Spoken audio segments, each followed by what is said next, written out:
takk ndigg jaay yante xam moo lay tegtal yoon buy andi am doo xëy mu neex di nga jógi xam-xam boo nangoo muñ di nga doon kàngam lu nga bëgg suba mën a am na nga xam lu la waa si sa yoon na nga jàng doom yaa war a doon sama seet sama jant bul tux bul naan bul musa jeng ku la ëpp grat moo la ëpp lu mu jàng foo mënti dem wuti xam na nga tey nañ jéem a xam yow la ban façon nit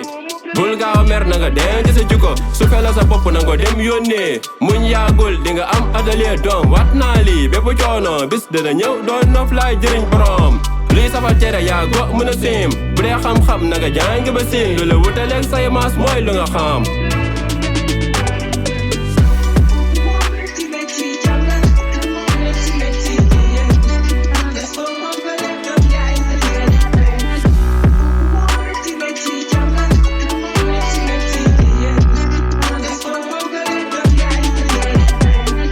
bu ñuy di wuti alal demal nga wuti xam-xam bu ñuy di sàkku ndimbal demal nga wuti loo mën ku ne mooy dooni lu ne kon jàngal mokkal sa téere ndax bis boo mokkalee doom yaay sa njariñ feeñ jàng du wees xam-xam du jeex amal mentalité coono du réer dalay gunge moo lay yóbbu feneen loo bëgg a doon sëriñam fa nga doon taalibeem ak yelleef war na si ñoom dimbali leen xale yee jàngal ma sama diine baay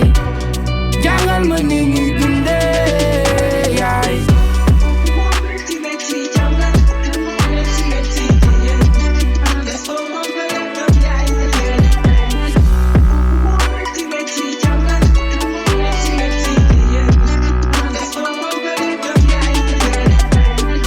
boy jàngal bis boo mokkalee di nga béy sa daara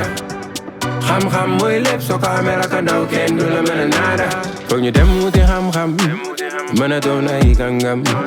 ndax loolay koom-koom moo lay tax a am ndam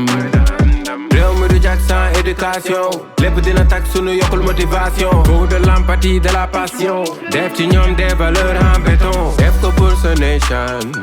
il sa indépendant def ko pour sa askan you better fight for your freedom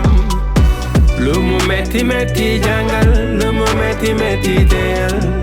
bés boo mokkalee doom yaay sa njëriñ feeñ